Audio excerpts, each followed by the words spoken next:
আল্লাহ রাব্বুল আলামিন সূরাতুশ শূরার ভিতরে ঘোষণা করে দিয়েছেন। আল্লাহ রাব্বুল আলামিন বলেন, ইয়াহাবু লিমান ইয়াশাউ ইনাসা ওয়া ইয়াহাবু লিমান ইয়াশাউ যুকুর। আল্লাহু আকবার বলেন। আল্লাহ রাব্বুল আলামিন বলছেন, আল্লাহ পাক যাকে ইচ্ছা ছেলে সন্তান দান করেন আর যাকে ইচ্ছা মেয়ে সন্তান দান করেন।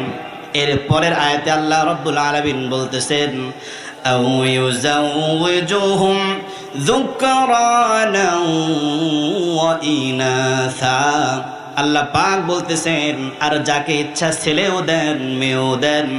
ওয়া ইয়াজআলু মান ইয়াশাউ আকিমা। আল্লাহ পাক বলতেছেন, আর যাকে ইচ্ছা ছেলেও দেন না মেয়েও দেন না, বন্ধা করে রাখেন। ঠিক কিনা বলে? অনেকে আছে না, বিয়ে করছে 4 বছর 5 বছর 10 বছর হয়ে গেছে, ছেলেও হয় না মেয়েও হয় না, আছে না নাই? কিন্তু যখন ছেলেও হয় না মেয়েও হয় না, তখন কেউ কেউ ওই মেয়ের দোষ দেয়, ছেলের দোষ আর দেয় না। বলে কি অপয়া মেয়েকে নিয়ে আসছি ছেলের বউ করে, আজ পর্যন্ত নাতি নাতির মুখ দেখতে পারলাম না। আসলে কি ওই মেয়ের দোষ আছে? ছেলের দোষ আছে। আসলে সন্তান দেয় না কে? জোরে বলেন কে? আবার যখন কোনো মেয়ের গর্ভে থেকে একাধারে 3 4টা 5টা 6টা মেয়ে হয়, তখন বলে তুই একটা অপায়া, তোকে দিয়ে হবে না, বিয়ে আর একটা করা লাগবে, না হলে আমার ছেলের মুখ দেখা হবে না। আছে না নাই? এই বারবার মেয়ে সন্তান জন্ম দেওয়ার কারণে যদি কেউ স্ত্রীর উপরে নির্যাতন করে, স্ত্রীর উপরে আঘাত করে, রাগ করে, আল্লাহর কসম সে গুনার মধ্যে লিপ্ত হয়ে গেল। ঠিক কিনা বলে? সে শিরকের মধ্যে লিপ্ত হয়ে গেল। কারণ তার ধারণা হচ্ছে আমার স্ত্রী ইচ্ছা করলে মেয়ে সন্তান দিতে পারে, ইচ্ছা করলে আমার স্ত্রী ছেলে সন্তান দিতে পারে, মেয়ে সন্তানও দিতে পারে।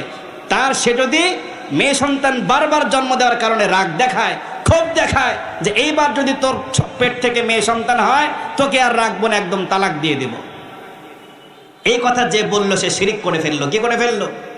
কারণ সে তার স্ত্রীকে দায়িত্ব দিয়ে দিল, ছেলে হওয়ার দায়িত্ব তোর, মেয়ে হওয়ার দায়িত্ব তোর। আসলে দেওয়ার মালিক কে?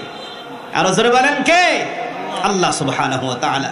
অনেকেই আছে যখন সন্তান হয় না তখন পীরের দরবারে চলে যায়, পীরকে বলে, বাবা বিয়ে করছি 10 বছর 15 বছর হয়ে গেছে, সন্তান হয় না, এখন তুমি একমাত্র ভরসা, আমারে সন্তান দাও। ঈমান থাকবে? আরো জোরে বলেন। সাথে সাথে সে বেঈমান হয়ে যাবে শিরক করার কারণে। কি করার কারণে?